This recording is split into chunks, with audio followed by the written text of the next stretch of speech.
ባልና ሚስት ከትንሽ ልጃቸው ጋር በጎዳና ላይ እየተጓዙ ሲያወሩና ሲጫወቱ ነበር። በዚያው ቅጽበት በትንሽ ድንኳን ውስጥ ፍራፍሬ የሚነግዱ አንዲት አሮጊት እናት ድንገት ድምፃቸውን ከፍ አድርገው ተጠንቀቁ፣ ልጅሽ ወደ መንገድ እያመራች ነው በማለት ተጣሩ። እናትየው በፍጥነት ዞር ብላ ልጇን ወደ ራሷ አስጠጋች። በምላሹም በጣም አመሰግናለሁ በማለት ምስጋናዋን ገለጸች። ይህንን ያየው ባሏም ወደ አሮጊቷ ዘወር ብሎ እናቴ የእነዚህን ዋጋ ስንት ነው በማለት ጠየቀ። ሴትየም ሁለቱን $1 ነው የሚሸጠው፣ ፖምና ብርቱካን ደግሞ እያንዳንዳቸው $1 ናቸው በማለት መለሱለት። ባልየውም ፍሬውን ከእጃቸው ለመቀበል ሲሞክር ሚስቱ አይሆንም፣ መጀመሪያ ማጠብ አለብህ በማለት ከለከለችው። ሆኖም ግን እሱ ያለችውን ሳይሰማ እንዲሁ በመንከስ ቀመሰውና ወዲያውኑ በጣዕሙ ተገረመ። አሮጊቷም በኩራት እኔ ራሴ ነኝ የማበቅላቸው አሉት። ሰውየውን በመገረም ለምን በጣም በርካሽ ትሸጣላችሁ? ከዚህ ቀጥሎ ባለው የገበያ አዳራሽ ውስጥ እያንዳንዳቸው $5 ናቸው አለ።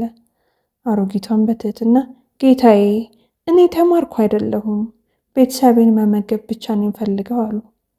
ሰውየው ይህንን ሰምተው ኪሱ ውስጥ እጁን አስገብቶ $1000 አወጣ። ይህ ለሁሉም ነገር ይበቃል በማለት ጠየቃቸው። ሴትዮዋን በእንቢታ አይሆንም ልጄ፣ ይሄ በጣም ብዙ ነው አሉት። እርሱ ግን ዝም ብሎ የያዙት፣ በኋላ እንመለሳለን አላቸው። ወዲያውም ባልና ሚስቱ ቦታውን ለቀው ሲሄዱ ሚስትየዋ $1000 ሰጣቸው? እነዚያን ሁሉ ፍራፍሬዎች ለመውሰድ አስበሃል ብላ ጠየቀችው። ባልየውን ፈገግ ብሎ አይደለም፣ እሳቸው ስግብግብ አይደሉም፣ እንደዚህ አይነት ሰዎች በዚህ ዘመን ብርቅ ናቸው፣ ሁልጊዜም ልንረዳቸው ይገባል በማለት መልስ ሰጣት። ከዚያም በዚያው ምሽት ሚስትየዋ ለባሏ በስልክ ደውላ ማር ቶሎና፣ ያቺ አሮጊት ሴት አሁንም እዚህ እየጠበቀች ነው አለችው። ሰውየውን በፍጥነት ወደ ድንኳኑ ሲደርስ ሴትዮዋ በብርድ እየተንቀጠቀጡ አገኛቸው።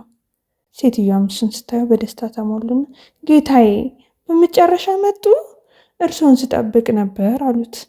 ሰውየው ኦ አይሆንም፣ ወደ ቤት መሄድ ነበረብዎት፣ አየሩ በጣም ቀዝቅዟል፣ ባልመጣ ኖሮስ አላቸው። እሳቸው ግን በጽናት እመለሳለሁ ብለህ ቃል ገብተህልኝ ነበር፣ እኔ መጠብቅህ ነበር፣ ሰዎች ሁልጊዜ ቃላቸውን ማክበር አለባቸው ብለው መለሱለት።